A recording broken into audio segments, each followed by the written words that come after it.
We're live. Okay, cool. So guys, come on in here, tuck in here. This is So this is call report for last week. Let's route that.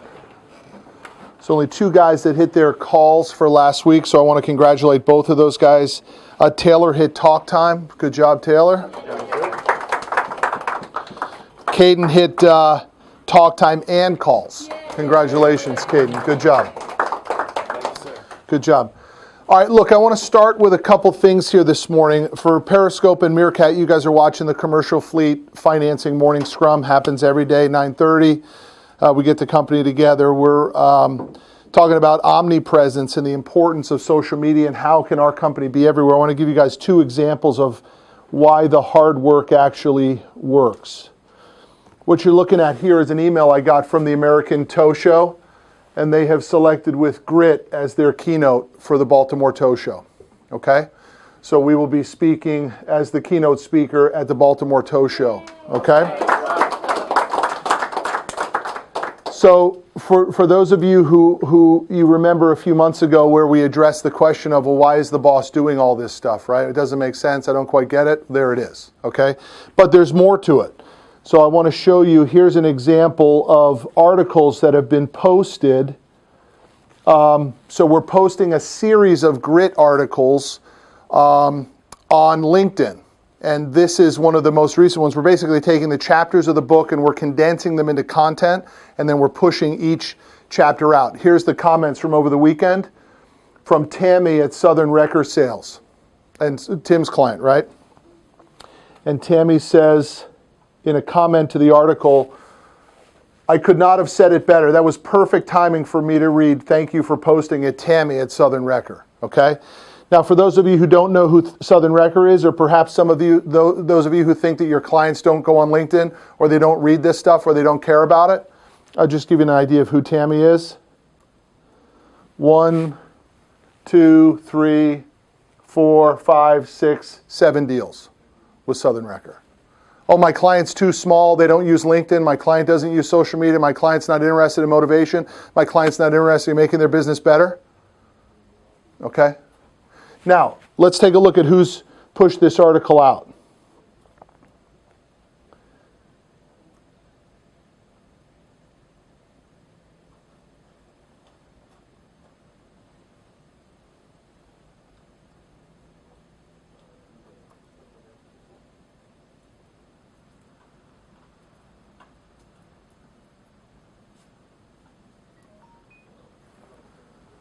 So in our office, Jamal and Andre shared this article, okay? Now, let's just think about that for a sec. If 30 people shared that article, what do you think might happen? If you individually said, my clients could benefit from this article, and you just chose to share it for your own clients, or on your own LinkedIn account, or to the groups that you're part of, everyone can join 40 groups. If you're in 40 groups, and 30 people share it, that's a lot of action. That's a lot of omnipresence. So when we start to question why are we doing this stuff, this is the answer. If you were to look at where we were at the Baltimore Tow Show last year, fighting, scrapping, scraping to get attention in that shitty booth in front of the concession stand, just fighting for exposure, just throwing noodles on the ceiling, seeing what sticks, and 1 year later we're the keynote speaker at it, it's worth doing it, okay? If it doesn't benefit the core channel of distribution, don't do it. These are examples of how it benefits the core channel of distribution. The challenge is, what are we doing individually to benefit from it, right? Your clients want to see motivational quality content. I didn't push that to Tammy. Tammy found it on us, one of Tim's best customers. We've been doing business with them for how long? Since 04, we've been doing business with them 11 years. She finds the article on LinkedIn and has the decency, the nicety to actually comment on it and say, hey man, I really needed that, okay? There's hundreds and hundreds and hundreds of thousands of people who need that, okay? The question is whether you're going to tap into it, all right? So we have a 10 o'clock this morning with a warranty company coming in. They want to talk to us about warranty. Dre has worked with them in the past. Who else? Someone else has worked with Lindsay, right? Taylor. So she's coming in to talk about her programs at 10 o'clock, okay? So I want sales to be part of that. We're just going to meet here. Dre's going to run that for me because I'm triple booked for 10 o'clock this morning, okay? But listen, Marcos and I have spent a lot of time working on some structural things. Here's the bottom line.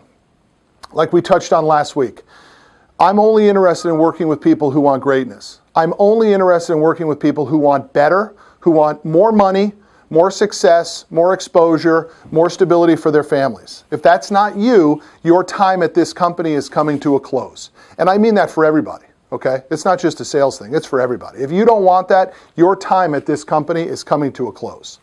So Marcos and I have created a structure, a daily structure for the account managers, and this is now what your day looks like, okay?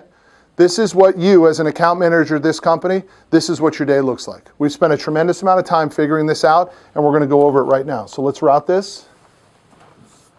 And while that's going around, everybody needs to understand that this isn't about moving butts in a seat.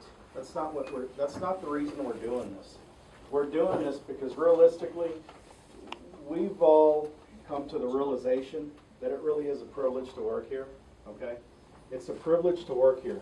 And if you're not taking advantage of that, if you don't have it within you anymore to excel to the next level and beyond, right? We want to help you with helping you find what makes you happy, right? If it's not this place.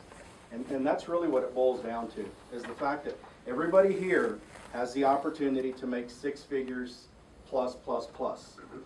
And if that's not happening, it's not happening for a reason, right? It's like they say, if you ain't got it by now, then you probably ain't never going to get it. And that's really what it boils down to. So what we're trying to do is create a structure that everybody can follow because, hey, this is what the successful people have done. So don't you think it would behoove you to do what the successful people do, right? That's what this is about. And so we're gonna start within the next, couple of weeks, really ingraining this for people that aren't at a national sales manager level and for guys that are starting. So for account managers, here's what your day now looks like. Let's go through it. 7:45, the office opens. You start your day watching Cardone videos, getting a vision board ready, and you make your toughest calls first. So the most difficult phone calls you have to make need to get done in the very early part of your day. And those calls are typically turndowns or things that are causing you stress. Okay? Activities that you're concerned about that are making you tight, that kept you up last night, need to get handled first thing in the morning. 8 a.m., you start with web and social media. You will email one CFF Nation video to your preferred clients or dealers. You'll work social media to follow people, like people, retweet content from CFF Nation and from CFF Nationwide. The focus is on omnipresence, the ability to not just be in your cocoon anymore, but to be omnipresent, to be all over the place, to get exposure for yourselves and the company. There is no question that the money follows exposure. That is a Cardone quote, and it is true. The more exposure you have, the more money you make. The challenge is most of us are still stuck in this little itty-bitty cocoon that we think is actually omnipresence. It's not. It's time to get a little crazy, all right? The other thing that happens in that morning is follow up on your open approvals, follow up on your calls, your declines. You want to send out your thank you cards and your mailers at that time. You want to follow up on deals that are in funding. You want to check Golden Gate. In essence, you want to do your social media and your admin stuff prior to the Scrum. Okay? The 9:30 Scrum, then we will do a 9:45 role play or topic of the day, in which we will pick a topic and we will work that topic. From 10 to 12, you are making outbound phone calls. You are not processing transactions. I want everyone in an account manager role to be very clear on this. You are not looking for reasons to not make outbound phone calls between 10 and 12. That happens in the afternoon session. In the morning session, 10 to 12, you are prospecting for new business. You are on the phone, banging the phone for new business. From 10 to 12, no exception. Okay? At 12, there'll be lunch and 1 to 2 more Cardone videos under your belt. From 1 to 5, you are making outbound sales calls again for new and existing customers, into new and existing customers, and you are working on your processing. Okay?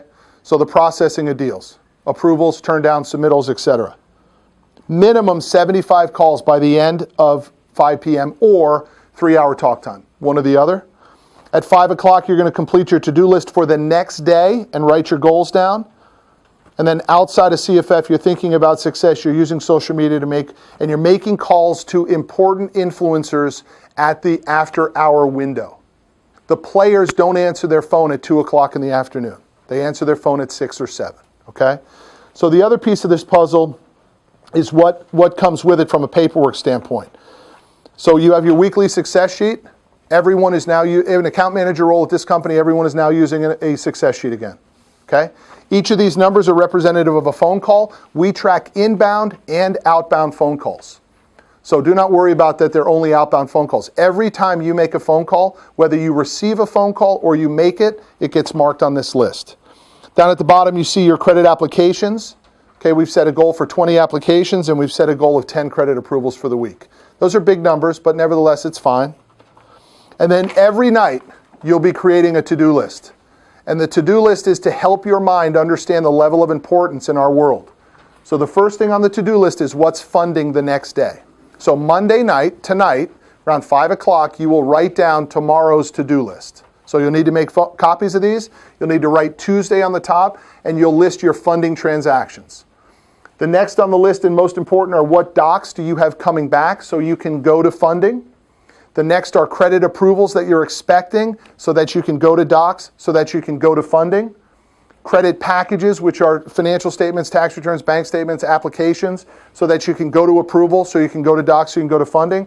And if you have nothing that shows up in those categories, you're just banging the phones. Okay? So guys, that's it. The idea behind it is Marcos and I are tired of talking to the group in the account manager world about whether or not your methodology is working for you. Okay? We're done waiting for you to figure it out. So now we've built it. We've told you what the level of success is, what your day is going to look like, and you're going to do it our way for the rest of the month. Okay? That's the way it goes. You don't like it, you got two choices. One, become a national sales manager. Okay? Rise to the occasion. Go to the next level. Make $250,000 a year and above. Go to the next level. Be great. Get your own office. Get a pay raise. Or get out. Okay? That's how it goes. You don't like it, do something about it. Okay? Now, you may love this structure. In fact, most of you will probably like this structure because the reason that some of you are struggling is because you don't have structure. You're still figuring it out your way and just not learning from the guys who are already doing it. So the guys that are already doing it have taken the time to build you a little bit of a roadmap, and now as a company policy, we require that you follow it. Okay? That's the way it goes. We will no longer accept underproduction. If you look at that call report for last week, there's only 2 guys that hit their numbers. Now, I don't know what the rest of the group was doing. Some of you pushed. Some of you had good numbers for the week. I'm not fighting you on that. But the foundational work wasn't there, okay? We're removing that from the equation, okay? So that's how it goes. Every day, I want to see the to-do list submitted and done by everybody. I want to walk around, if Marcos and I walk around to Cubes, I want to see that this success sheet is out and it has marks on it, okay? I'm going to check the Tattletale and the Watchdog report for Cardone universities every day. We'll be pulling the call report multiple times throughout the day. I'm going to pull it at noon. I'm going to pull it at 5 o'clock. 2 other reports that we have that will be very important. Obviously, the daily thermometer, we'll be sharing that tomorrow morning. So we see who doc deals, as well as the app tracker. Okay? The app tracker is a very important document. It tells us who got what applications in and what were the average scores. We're going to go through that every morning as well. Very important. You know, there are some guys in this office that only got 2 applications last week. And one in particular, both of them were under 600 credit scores.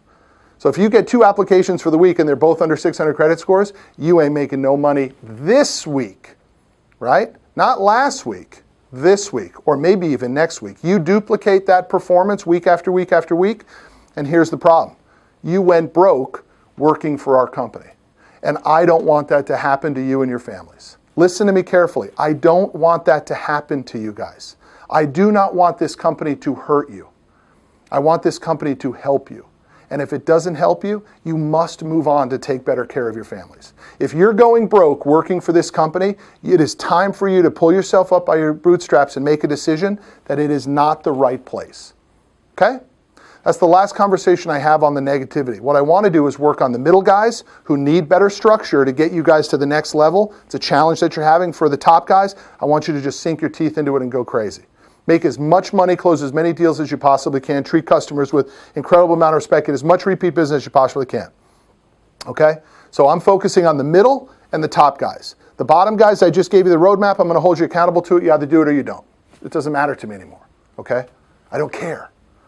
You either take advantage of this opportunity or take control of your life and go on somewhere else. Let us help you in any way that we can. We'll help you with a recommendation.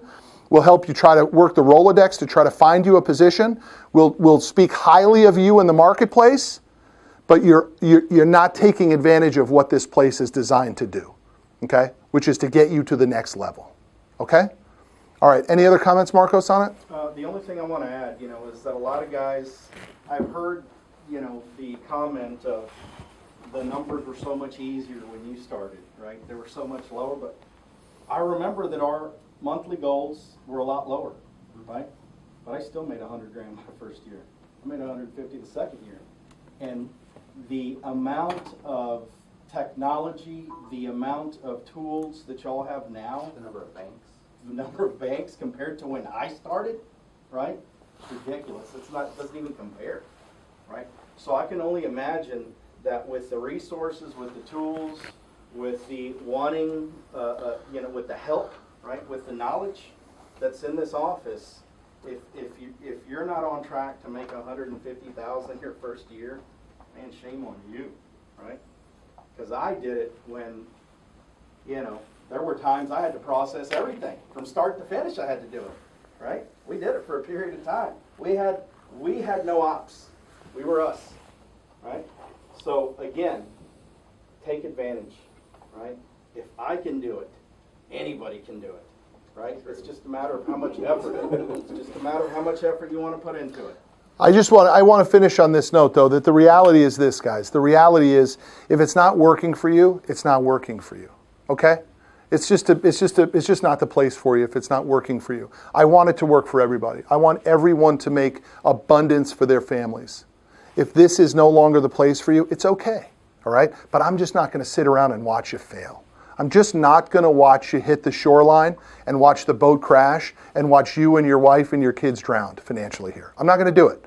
I'm going to draw a line in the sand and say, it's time for us to part ways. I won't be part of that aspect of your life. I want to be part of the other aspect of your life. If you want your life to go that way, I cannot help you with that. With the exception of, it's time to go to a different direction, okay? And I'll force that issue. Now, that would be a bad choice for most of you because everyone here can make it. I wouldn't have hired your ass if you can't make it. The difference is just what's going on up here, man. And a little bit of what's going on in here too, right? The bills are paid. The collectors aren't calling. You got some nice stuff. We can take our wives out to dinner. We can go to the lake. We can do a vacation. That's a dangerous place, man. Dangerous trap. Don't fall into that trap, okay? All right, that's it for this morning. Let's move to our sales meeting.